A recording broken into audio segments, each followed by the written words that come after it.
Now, part 3 of the question. Now, part 3, we are looking into superheating the refrigerant at the exit of the compressor, provided the inlet of the compressor is dry saturated. That is the most important thing. Compressor inlet dry saturated.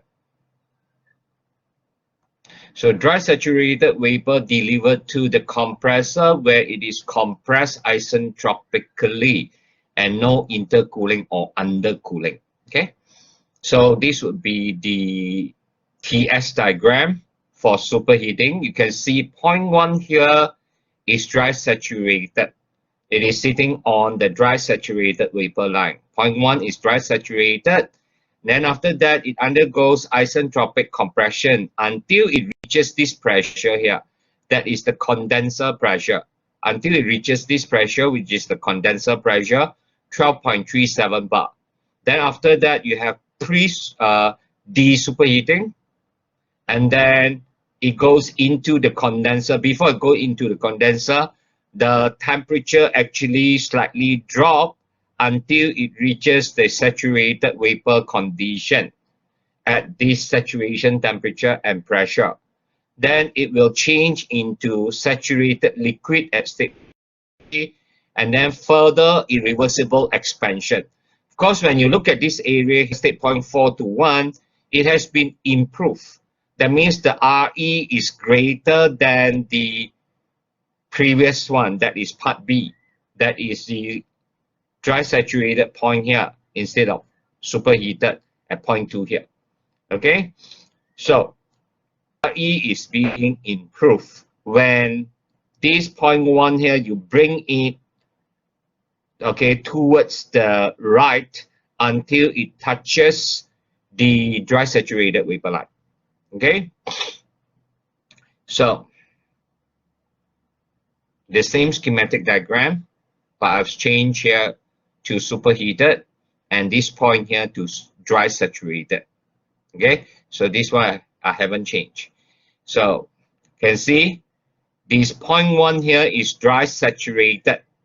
Okay, so when it undergoes isentropic compression and touches the pressure on top, that means the condenser pressure, it automatically superheats.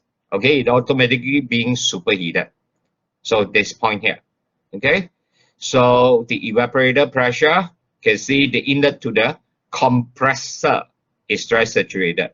The outlet is superheated. So in the condenser, first they have to undergo de-superheating. Okay, temperature drop until it touches the dry saturated vapor line. Then only you have phase change from vapor to liquid. So these are the data which we have extracted from the property tables. So state point 1, we start with state point 1 now since it is dry saturated, so it is easier by just straight away looking into the table at the pressure of 1.902 bar. The H1 is the Hg and the S1 would be the Sg at this pressure 1.902 bar. H1 will be the Hg, S1 will be the Hg at 1.902 bar. Okay, so then you can move to state point 2. Now remember, S1 should be equal to S2 because it is isentropic. Okay, so to superheated region.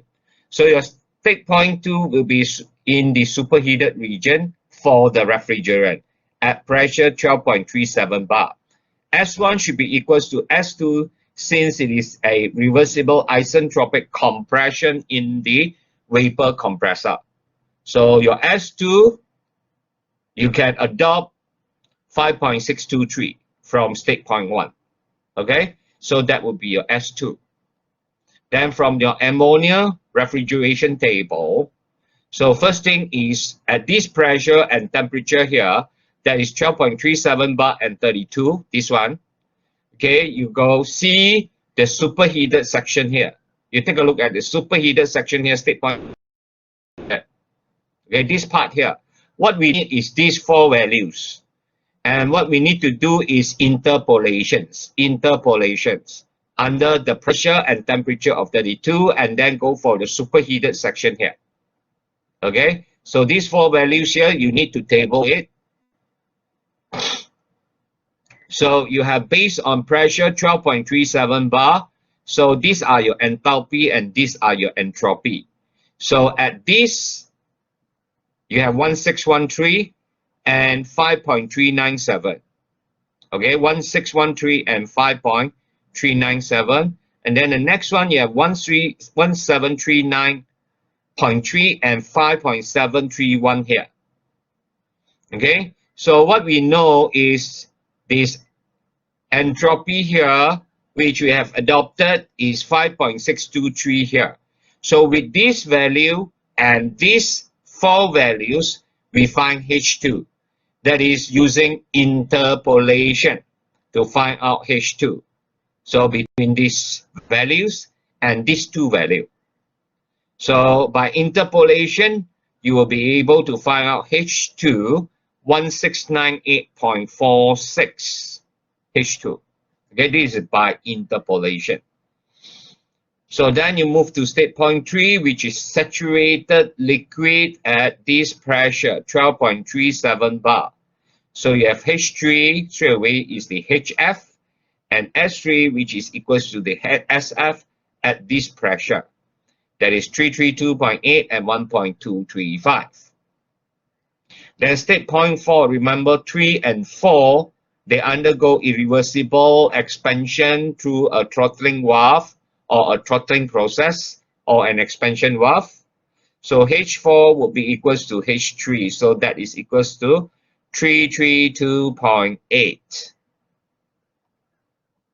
So again, we tabulate whatever data we have got. Okay. So these 2 processes here, 3 to 4 is irreversible. Remember that. So remember RE is here. So that is H1 minus H4. 1420 minus 332.8. So you've got the refrigerating effect of 1087.2. Then the work in H2 minus H1. So you've got 1698.46 minus 1420. That is your H1. So you've got your work in. Now, if the question asks you to find the heat rejection, so you have to take H2 minus H3. H2 minus H3 for heat rejection, in case if the question asked. The COP for refrigerator, you take the desired output to be the RE, that is the H1 minus H4. For refrigerator, the desired output is RE. The required input is the work in. So you've got your COPR is 3.9. Now, if let's say you want to find COPHP, you can also take, okay, that COPR plus COPHP is equals to 1. So you can find out COPHP by using that formula. Or you can find COPHP by looking at the desired output for a heat pump if this change to HP. So the desired output is no longer RE. It's your heat rejection or QH. H2 minus H3. H2 minus H3. If this is changed to HP, so this must be QH, that is H2 minus H3. Then your COPHP should be different from COPR. Then when you add up COPR and COPHP, should give you a 1. Okay? Sorry. That's for the third part of the question. Thank you and stay safe.